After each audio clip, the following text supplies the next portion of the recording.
ఏపీలో మరో రైతు అడుగుతున్న ప్రశ్న ఏంటంటే, ఈ ఆన్‌లైన్‌లో వాళ్ళ రికార్డ్స్ అన్నీ తప్పుగా ఉన్నాయని. అంటే ఒకప్పుడు ఉన్నవి వేరు, ఇప్పుడు మళ్ళీ వేరు.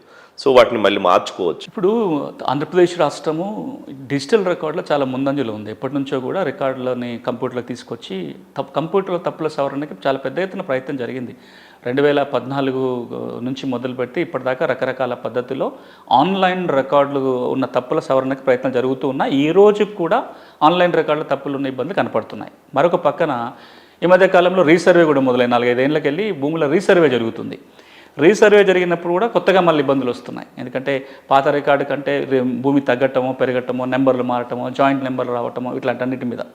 సో ఇప్పుడు ప్రభుత్వం కొన్ని ఈ మధ్యకాలంలో ఉత్తర్వులు కూడా ఇచ్చింది. సర్వేలో తప్పులు ఉంటే ఏం చేయొచ్చు అనే దాని మీద మార్గదర్శకాలు జారీ చేసి గ్రామ స్థాయి నుంచి డివిజన్ స్థాయి వరకు 3 అంచెలుగా వ్యవస్థను ఏర్పాటు చేసి ఎవరికైనా అభ్యంతరాలు ఉన్నట్లయితే, సర్వేలో అభ్యంతరాలు ఉన్నట్లయితే సవరించుకోవడానికి ఒక మార్గాన్ని పెట్టడం జరిగింది.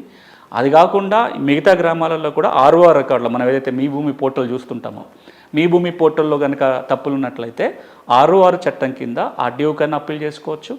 రివిజన్ పిటిషన్ జాయింట్ కలెక్టర్ దగ్గరన్నా నమోదు చేసుకోవడానికి ఆర్ఓ చట్టంలో అవకాశం ఉంది. రైతాంగం చేయాల్సిన పనుల్లో 2. ఒకటి, ప్రతి రైతు ఒక్కసారన్నా ఆన్లైన్ రికార్డ్ చూసుకోవాలి. కరెక్ట్ ఉందా లేదా, తప్పు ఉందా, ఏమైనా ఇబ్బందులు ఉన్నాయా.